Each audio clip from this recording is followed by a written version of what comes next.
And to start off the session in a good way, I will now pass it off to Dr. Robin Cox, who will do our acknowledgement of the traditional lands. Robin. Thanks, Ariana, and welcome everybody. I want to start, as we always do here, with an acknowledgement of where I live and where Ariana lives and where Royal Roads is located, which is on the traditional lands of the Lekwungen peoples, the Songhees, and the Esquimalt First Nations. I feel a deep gratitude, perhaps even more so today, but always really, for living where I live on the lands and the waters that have been stewarded by the first peoples of this area and this country that we call Canada for so many eons, really. And for a deep gratitude, particularly for learning from the insights and wisdom of these First Nations, the first peoples that call this place home, Turtle Island home. They have demonstrated an enormous perseverance and patience in trying to move forward the reclamation of their land and the reclamation of a world in which humans and more than humans live in balance and live sustainably.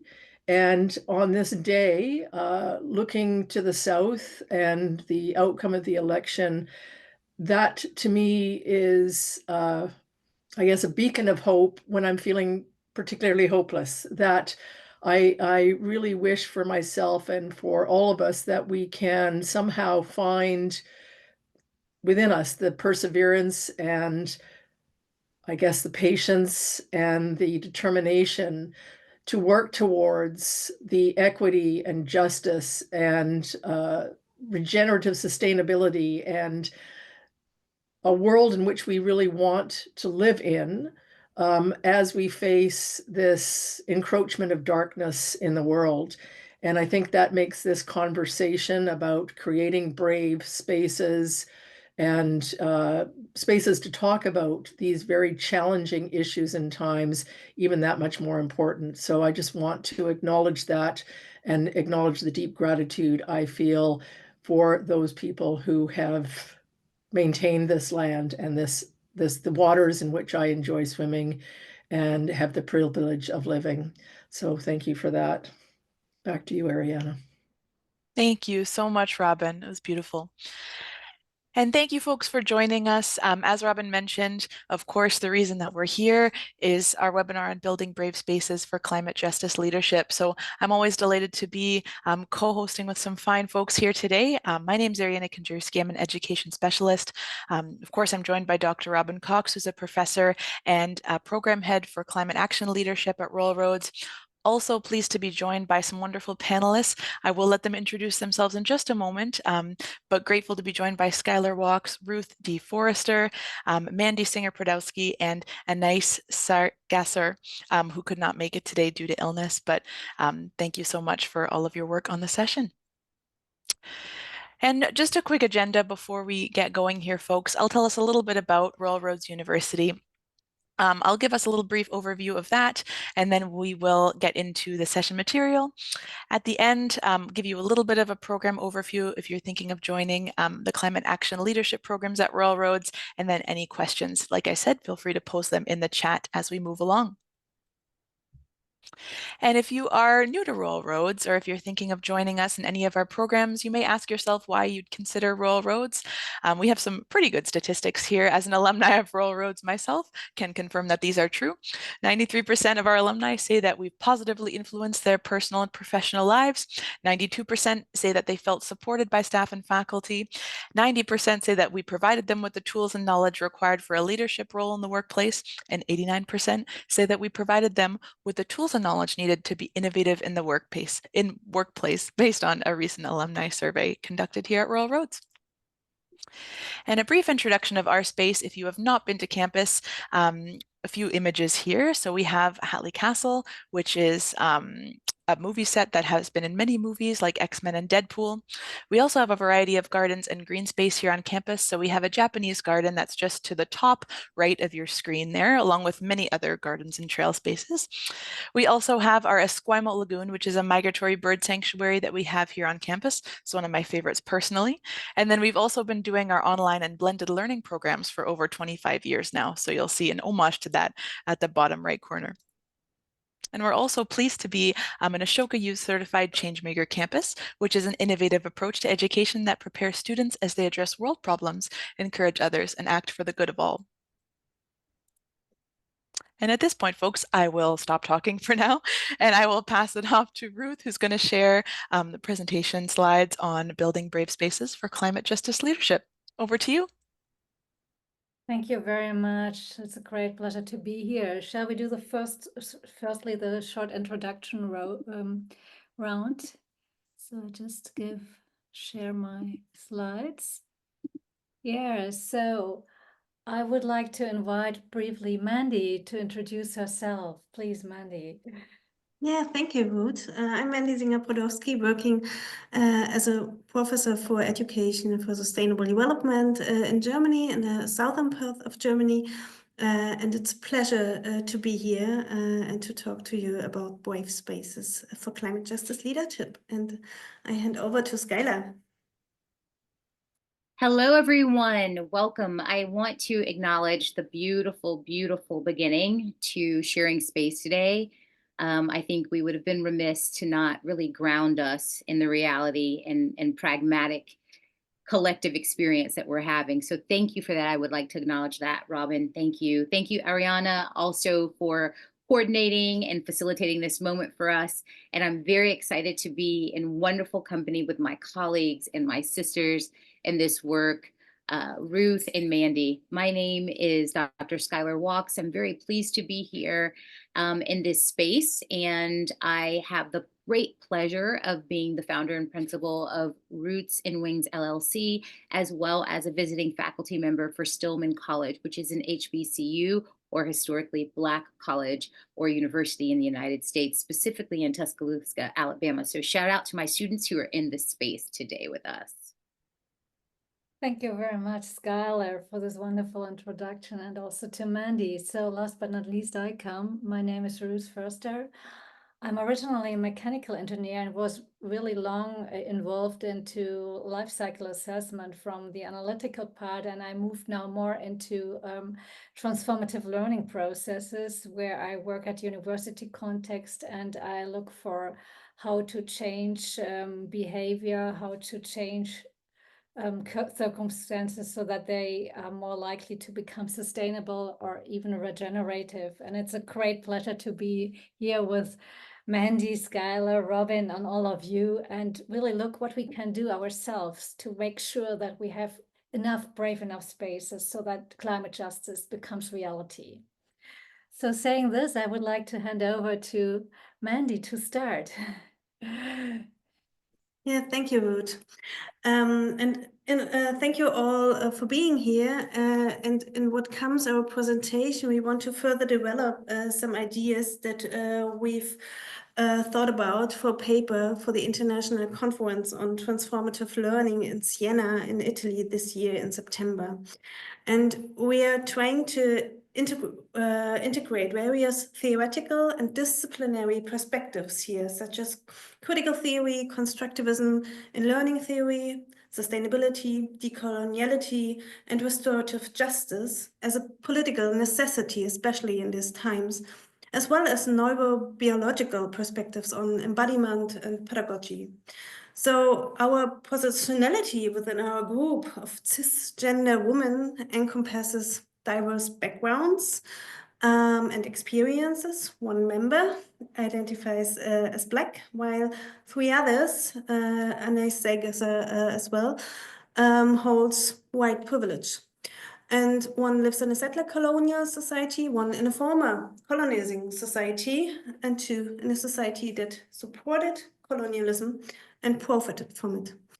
And our contribution, in a way, is an attempt to think further with you about ideas on how transformative learning can be used to strengthen social justice in the context of sustainability, and ideas what role leaders can play in this. So, as you probably all know, humanity has crossed already 6 of 9 planetary boundaries, and we risk losing our safe space as a global society on this planet. And Western countries have contributed much more to this dangerous situation through their exploitative economic practices than countries of the global South. So even within individual countries, there's a striking disparity between different income groups and their respective CO2 emissions.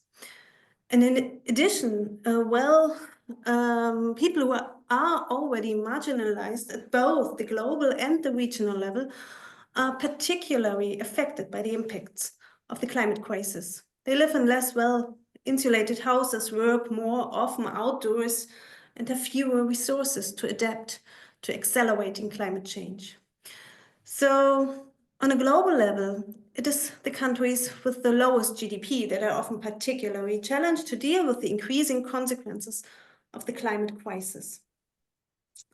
By using a decolonial perspective, we not only address the colonial roots of today's unequal distribution and exploitation, but also how these are reflected in today's thinking and action in our epistemologies and the way knowledge is generated also at universities. So we advocate for the integration of more inclusive worldviews, perspectives, indigenous perspectives, like the land acknowledgement Robin opened up the session with. So in a search for solutions to the current sustainability crisis. And for transformative learning, and I will come back in a moment to what it means, this for white people means that we have to look at our privileges and the advantages of Western societies gained from colonial exploitation as a starting point for critical reflection. On the other hand, people of color are already experiencing the impacts of unsustainable colonial structures to a much greater extent, and to varying degrees emotional involvement, grief, or dealing with intergenerational trauma plays an important role in addressing climate issues for both groups. And Rothberg speaks here of the implicated subjects who are deeply enmeshed in the power and exploitation relationships beyond simple perpetrator-victim or bystander dichotomies or analysis, and thereby challenges power and structures. And Wine has taken up these analyses for climate education and pleas for an emotionally sensitive education, also in the context of sustainable development and climate justice leadership. So we can go to the next slide, please, Ruth. So what does it mean for climate justice leadership? I would like to briefly explain the term safe space and wave space before I go into the phases of transformative learning processes in more detail, and afterwards Ruth will explain how safe enough spaces and wave enough spaces can be fostered. At the end of our small talk, Skylar will explain the dimension of restorative justice as a goal of transformative learning processes in such safe and wave enough spaces. So safe spaces are described in the LGBTQI+ and BIPOC communities as spaces in which marginalized individuals can feel more comfortable in their identities. They support the empowerment of learners in dealing with discriminatory structures and marginalization, so that they can feel more safe. Also, by bringing together people with similar backgrounds of experience. The concept of safe space has been criticized for the fact that, especially in controversial discussions, not everything can be said anymore, And in the public discourse, that the freedom of speech is restricted. The key question is here how to exchange controversial positions. And I do not mean by a controversial position denying that climate change is human-made or that Western people have more responsibility, but controversial in how to deal and develop transformation policies. And we are risking, in a way, social and ecological justice without negotiations about social and ecological justice without risking a reproduction of injustice. So this is a critique of the safe space. And therefore, the concept of wave spaces was developed in the discussion about social justice issues, which, according to Arrow and Clemens, have set 5 central characteristics. And I quote, the first characteristic is controversy with civility, where varying opinions are accepted. The second is owning intentions and impacts, in which students acknowledge and discuss where dialogue has affected emotional well-being of another person.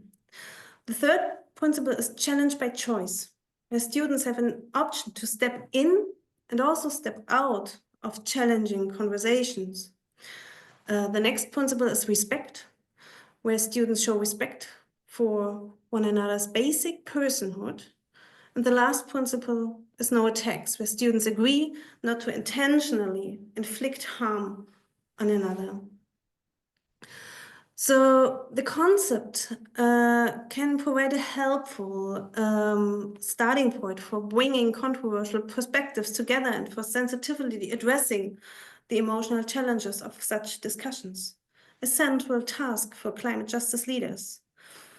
And from a sustainability perspective, I would also have some critical questions about this concept. So how can the voice and perspective of those who are structurally excluded from the discourse be included? And by that, I explicitly mean not only marginalized people that do not take part or can take part in the conversation, but also non-human beings, for example. And in addition, leaders must clearly differentiate between different contexts. In the classroom or a training session, I can set different rules for discourse, applying these principles much more deeper than in public spaces or on campus and in social media. So what does it mean for transformative learning? Thank you for changing the slides. The transformative learning perspective offers a process perspective on how learners can deal with challenging arguments or perspectives that are irritating, that are confusing, and what educators or leaders can do to help them navigate a comprehensive change of perspective.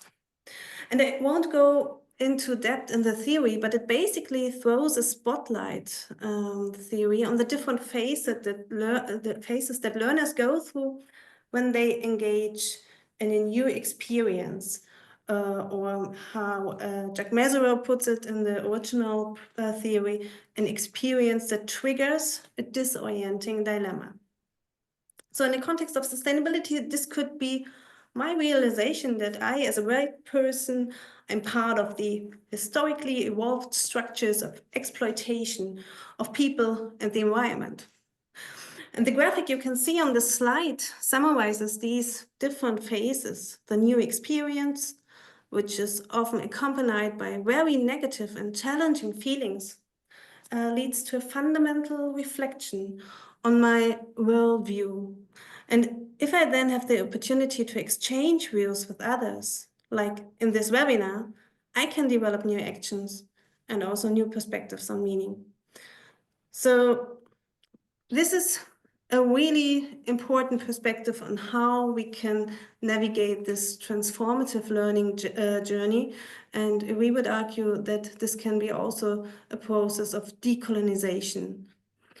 And for this discussion on decoloniality and climate justice, we would argue that transformative learning can succeed if we firstly focus on the collectively reproduced structures of unsustainability, climate injustice, and colonial racist continuity, and the implicatedness of ourselves within these structures. So secondly, we should take into account the emotional troubles individuals experience during these learning journeys out of these structures and addresses building collectively decolonial and climate just practices. And Skylar will come back on these practices at the end. So transformative learning as an approach to decolonization emphasizes the deeply emancipatory dimension of the original theory of transformative learning, and it can open up spaces that can lead the empowerment of everyone involved. However, because the structures we are involved are so deeply ingrained in our thinking, feeling, and in our being, this is emotionally quite challenging. And for this reason, Ruth will dig deeper into a neurobiological perspective on what this means for us. So, and I hand over to you, Ruth. Thank you very much, Mandy. Yeah, it's emotionally tricky to embark on a transformative learning journey towards climate justice. So, strong emotions evoke stress. And stress means that we subjectively feel that we do not have enough resources to cope with the challenges, like a strong conflict, for example, or not knowing. So what is then triggered is that we have fast and really autonomous stress reactions by our autonomous nervous system, which shall us help to get out of these unpleasant situations as soon as possible. So we get an energy booster, to say it like this. And we go either into fight or flight or even freeze modus. It means we want to get out of the situation as fast as possible, or we want to fight, we get aggressive, or we even we will freeze in the situation. And these are really not good conditions for a transformative learning journey or for constructive dialogue if we are in such a modus. You can imagine we cannot think differently, or we cannot learn something new, or we cannot listen well when we are stressed ourselves. And you maybe know that from yourself when you are in stress. So this is really very important to acknowledge this. So TL, transformative learning towards climate justice, is per se emotionally challenging. As Mandy already said, we have the liminality, the space of not knowing, uncertainty. We do not like it as humans normally. So despite this situation, how can we get towards more constructive dialogue as demanded? How can we embark on the learning journey? Our answer is, and our suggestion is from a neurobiological point of view and the point of view of stress development more precisely, is that we have to feel physically and psychologically safe enough to deal with unpleasant emotion in a liminal space of not knowing. And said that feeling safe enough is really very relative and individual. For each of us, it is really different when we feel more stressed or less stressed. And at the same point of view, from this, it is a very common for every one of us that we need to have the challenges balanced with the resources. So if we subjectively have the feeling we can cope with the situation, it's unpleasant, it's emotionally challenging, we will have a rough conversation maybe, or we will not feel well, or we will go into grieving, we can make that. And that's really the most important point. That's from a stress developmental point of view, what I can offer you. If we want to provide safe enough spaces, we have to balance the challenges with resources. Furthermore, we have to look at the stress reactions which will occur, which is very normal when we are emotionally challenged. They are not permanent and mitigated by the social vagus of the autonomous nervous system according to polyvagal theory. That means that we are in a constructive social contact and we know, okay, we are safe enough and we can do that. We are safe enough physically and psychologically, despite the challenges we are facing. When we are in this state, we will have access to more resources and creativity to deal with the situation. When we are in stress models, in fight, flight, or freeze models, that's the defense models, we are on automatic mode. So we have no chance. There is no chance for critical thinking. And that is really important to acknowledge. If you have people in the room which are stressed and get into fight or flight modus, to identify this. So let's have a little bit deeper look in this. When we want to provide safe enough or brave enough spaces that allow us to deal with really challenging, strong emotions, this balancing is crucial, as I said. Mandy already mentioned that on the challenging sides, we have different challenges, which could cause strong emotions like not knowing an liminal space. We are challenged in our identity and our meaning perspective. What we thought about us, who we are, is questions. For example, we as white people try to be really supportive, and then we are challenged with colonial history that could cause some trouble for us. Also, experiencing climate injustice or conflict is challenging for us. So, to balance this with the resources, we can either try to mitigate the challenges, make them less challenging, or we can work on the resource side or both.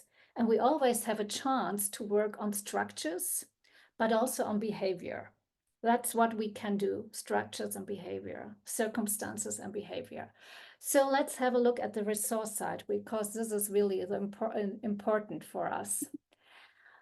The most important resource we can provide to have people feel safe enough to be brave and to be courageous is positive social contact. And it's rooted in neurobiology, also in the polyvagal theory I mentioned before. When we feel safe enough in a community with people, if we think we can trust, if we think we take care of each other, or if we think, hey, we can solve a problem together, this is really crucial. There are different levels of supporting feeling safe enough in this way. On one side, it's very intuitively by cues of safety, we call it. There's this gesture, that's the way how we speak. For example, when we slow down with our voice, when we lower it and not get accelerated like when we are in stress, that could be something. But it's also like these very important ground rules Mandy mentioned before for brave enough spaces. If we establish together rules and negotiate them, which support us in handling discomfort and conflict. And Era and Clemens gave these 5 ground rules you heard before about. So this is on the community level or on the collective level, but we ourselves can also do something. And very important is the self-awareness about our own emotionality when we are getting triggered and when we get into stress patterns.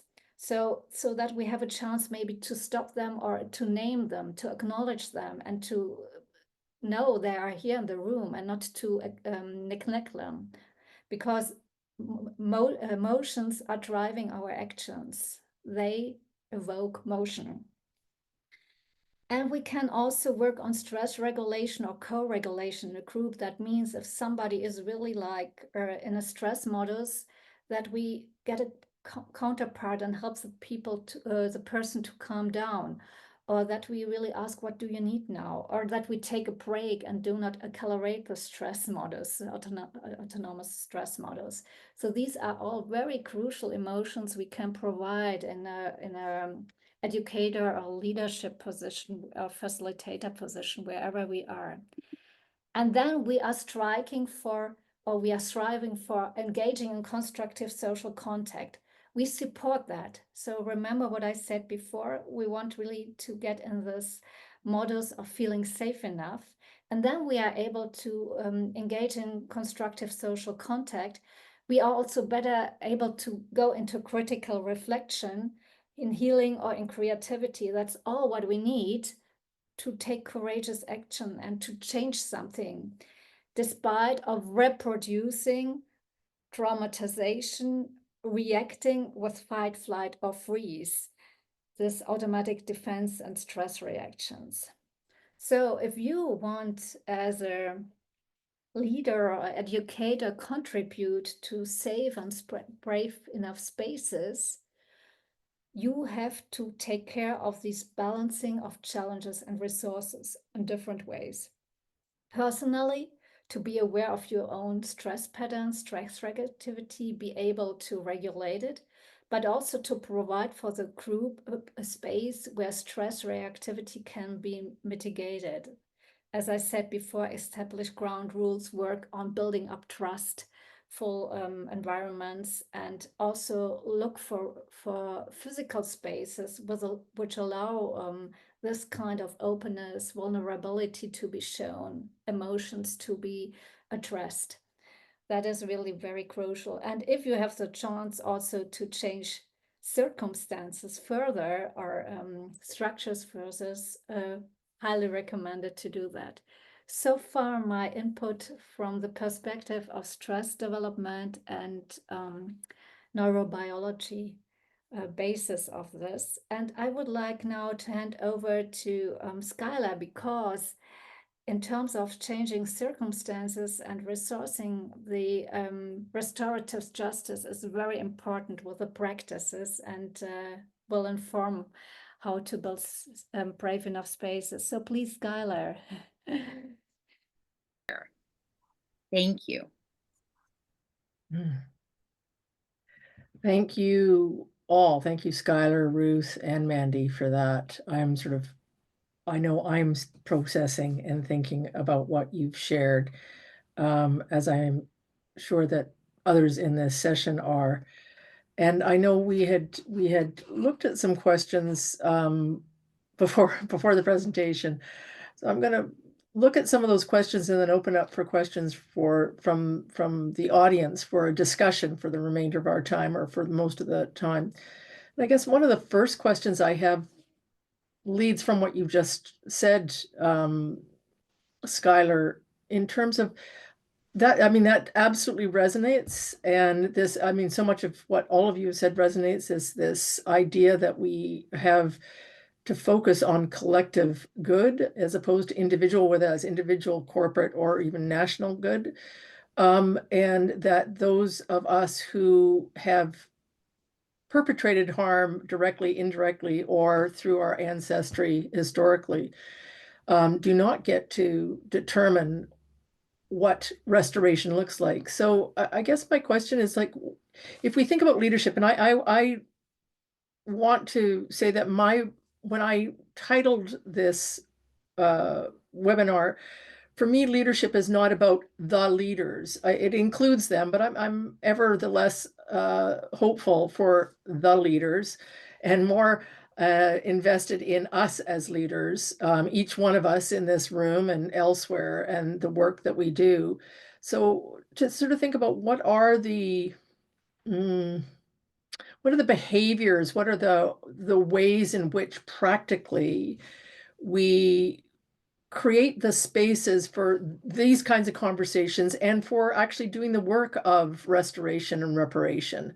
What are the parameters? And I don't think, I know that there's not one single answer to that, but I'm just curious about what you think those are, that at least start setting the space for having these kinds of conversations, and then translating these conversations into action. And that's open to all of you. About, just sort of builds from what you were saying specifically, Skylar, and some of that was offered when we were talking about fear and how it narrows the capacity for this. But anyway, over to you as panelists. Skylar, do you want to launch first and then? Sure. I think one of the greatest challenges is restoration and reparations are at their center, at their core, philosophical premises. However, they've been co-opted for political advantage in a lot of ways. And let me explain what I mean by that. When we think about restoration and reparation, it's actually not that, and I hope I don't sound flippant, it's not that difficult. It's not that difficult to do. What is difficult is kind of getting back to that slide around the fight, flight, or freeze part. It insists that in order to move forward, you have to tell the truth, you have to acknowledge harm, and more often than not, in order to repair or reconcile, you have to give up something that has given you unfair advantage. And therein, Robin, lies the more challenging aspects of moving the repair work forward.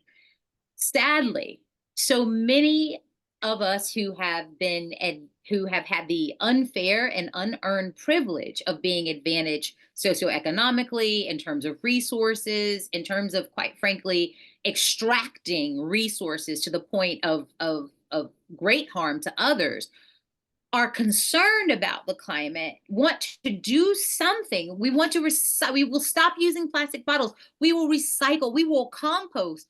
But don't ask me to give up too much, because then that feels to me not only uncomfortable, but invasive on a degree of privilege that I now feel entitled to. And that is where I think the challenge is. It's not about acknowledging that this needs to happen in order for us to move here.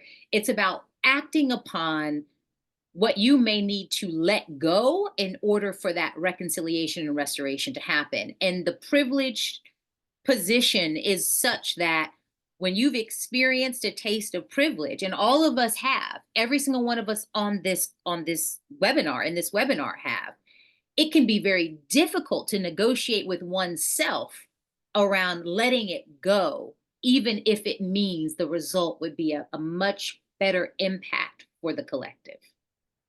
And I think we're not being honest about that in most spaces. Ruth or Mandy, do you want to add anything?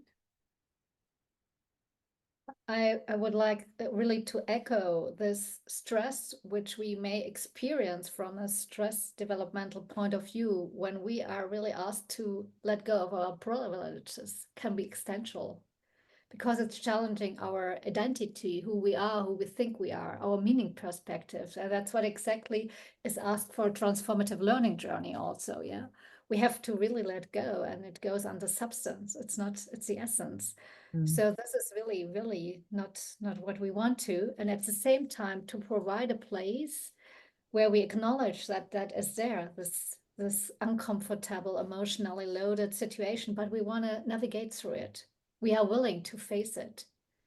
And we know we are not alone, and we do it as a collective, and everyone will change. Nobody will be left unchanged there. So we go together on a collective, transformative learning journey. And we have to do our personal work, but we have also to do our collective work. And that's really important. And that asks from facilitators this ability to identify these emotions, to make them visible, to make the implicit explicit, and to make sure that we find a constructive way to deal with it as a community. And the restorative justice gives a really great framework how to proceed and how to do it. It could also mean that at one point we have to work individually in a group, separate, but then come back and work together collectively. If emotions are too strong, we maybe have to have a break in between to get a rest on our nervous system. Yeah, so that's some points adding into what are echoing also what Skylar said from my lens. And Mandy, I'm sure you have also some. Yeah, thank you for the question, Robin, and also for your answers, Skylar and Ruth.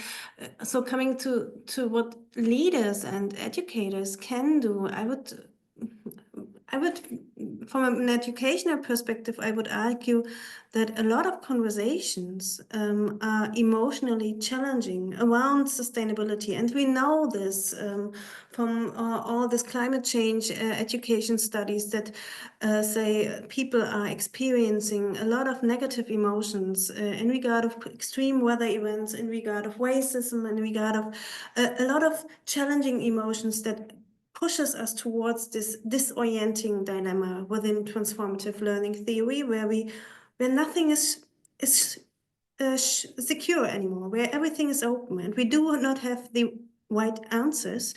But as leaders and educators, and I really liked your perspective, Robin, that we are all leaders in a way, in a collective search for a better future, for a more just, restorative future.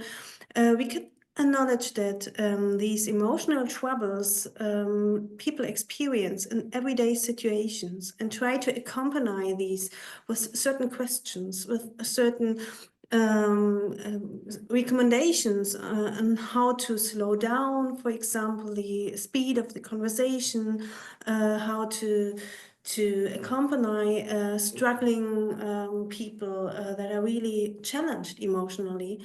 And in order to open up these, not the formal rooms, not the formal learning environments, but the informal learning environments around sustainability communication in public discourses, and to accompany these informal learning spaces could be a very valuable task for leaders and educators in order to ensure that these restorative perspectives and the emotional sensitivity to what is going on in these existential situations, and to ensure that we can collectively cope with that, and create these brave spaces.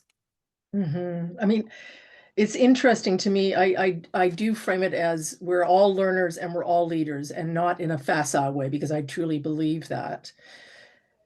At the same time, this conversation evolved, this webinar evolved from a conversation around formal education, really more, or for whatever, post-secondary education. And it's interesting when you talk about, well, what each of you have said, this because I very much agree that, like in the MA in Climate Action Leadership Program, we talk about, or I talk about this idea that we want change without change. We're willing to do all of these things, except if it means I actually have to change. Like I can do all these things. So it's challenging.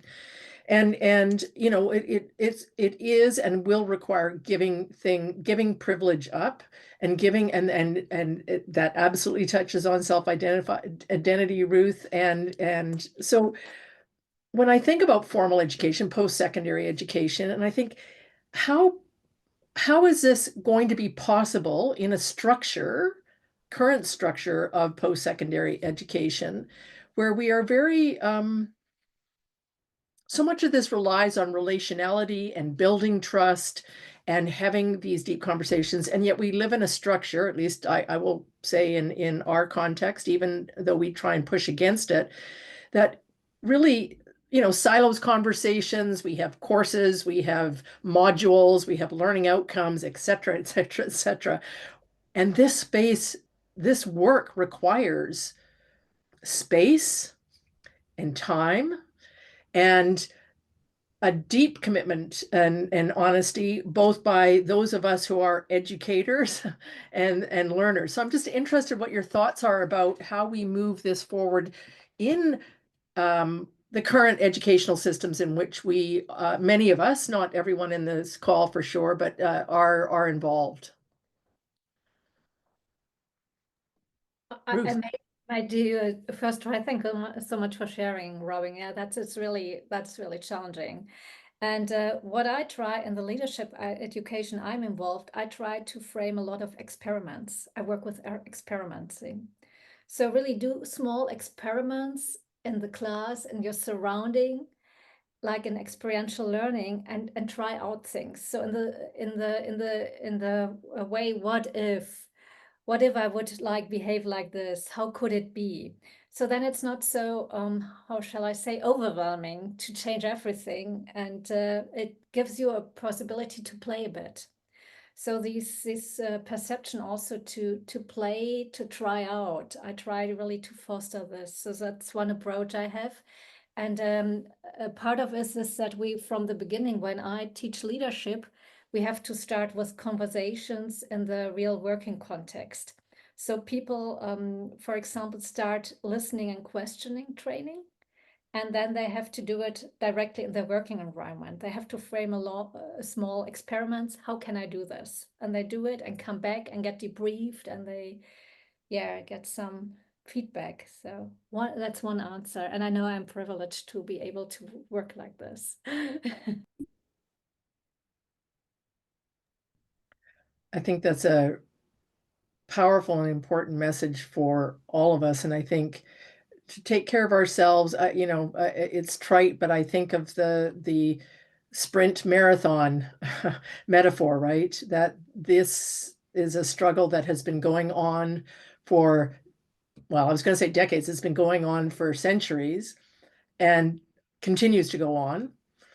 And for those of us who see themselves as change makers or wanting to support and contribute to the changes that we see needing to happen around climate and around many of the intersecting issues that have created the climate crisis, racism and misogyny and transactional extractive orientation to the world that requires self-care, whatever we want to call it, to be able to take a step back, to renew energy, to connect with others, and to then engage again. I think so. Thank you for that message.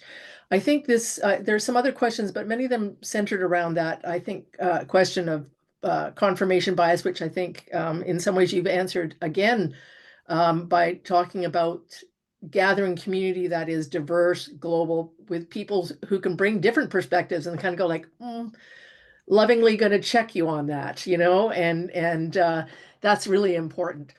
So I think we're almost at the end here, and I'm just going to transition. And this is so I think maybe we'll just we don't need the slide, Ariana, per se, but this conversation, which has been so rich, and I would love for it to go on longer. Somebody asked about recording. Yes, it is recorded, and that will be available. It was sparked by many things, by connecting with you, and I see Michelle Hamilton Page is here, and Michelle and I met, the three of you, and had some rich conversations and listened to some rich dialogue around these ideas of transformative education or transformative learning and climate justice. And this webinar was sponsored, as Ariana said at the start, by the MA in Climate Action Leadership. And yeah, this is a promo for the program, but I'm saying it because I think one of the things that I do know about the program is absolutely not perfectly, but trying to create, I think what you were saying, Ruth, trying to create space within an institution that is itself colonial and has those structures to have some of these challenging conversations around these critical issues that center in climate, because it's a climate focused thing, but it touches on all of these other intersectional kinds of issues that we are struggling with, and which have obviously been I'm trying to think of the word, but I mean, are so pivotally apparent generally, but especially today. And so I think, there are spaces within institutions, within Royal Roads and other institutions, to engage in these conversations. And I even though I work in an institution, and I sort of worry that it's not possible to, thinking about Audre Lorde and others, not possible to change the world using the same tools that made the world. That we continue to work in these spaces to challenge and to de-link from colonization, and to have these challenging conversations in order to carry on and do the work in institutions in which we currently work, in institutions that we're trying to get jobs in, and in the many other spaces outside of institutions. I think of the COP example where there's the COP conversation, which I have no hope in, and the amazing conversations that happen around COP and the amazing work of people that is demonstrated around COP. So if you're interested in the McCall program, Ariana, or you can share that slide now if you want. I think finding those spaces, whether it's at Royal Roads or elsewhere, and formal and informal learning spaces is a critical need right now for us to make the kinds of transformations that we so clearly need to make in order to move forward. So I'll turn it back to you, Ariana, but I want to thank Ruth and Skylar and Mandy for your insights, for the wisdom and courage you bring to this conversation and to the work that you do. It's really a privilege to know both, know you and both know you and be able to engage in conversation with you. So thank you. Thank you so much. Thank you. Thank you, everyone. Yeah, thank you so much. Thank you to Robin. Thank you, of course, to all of our panelists, Mandy, Ruth, Skylar. You're all really wonderful. That was a wonderful discussion. As Robin mentioned, of course, I would like to provide a small amount of information just on, or some key dates rather, for our MA and graduate diploma in climate action leadership. So if you are looking for that space, we do have an intake coming up on January 7th, 2025, which starts in April of 2025. So if you are on the lookout for that, just wanting to provide that information, as well as at Royal Roads, of course, we do have services that are available to you because it is a very huge step going back to school in any capacity. So we have things like financial aid and awards. So if you're looking for things like loans, bursaries, scholarships, student research scholarships, and other emergency funding as well, we have that available to you at royalroads.ca. There's lots of information on that. And as well, I should include, if you have any questions about the programs, I believe we had Andrea from Enrollment Services that joined us. I'm not sure if she's still here, but she's from Enrollment Services, and they can be reached at learn.more@royalroads.ca. So if you have any program questions, or you want to connect with students and alumni from Royal Roads, you can certainly do that as well. I know there was some questions about resources as well. I will try to compile as many of them as I can and provide those in the follow-up. So for folks who are not able to attend, try to provide as much information and all of this information for you as well. And at this point, folks, I will wrap it up and say thank you. I believe we're just almost at 1:30 here, 1:30 p.m. Pacific. So I will say a very big thank you, of course, to all of our panelists, to Robin, to Royal Roads folks that were tuning into this session and in the chat. Thank you so, so much for your time and for your patience today. We appreciate it, and we will hope to see you in the program and in a webinar soon next time. Thank you so much.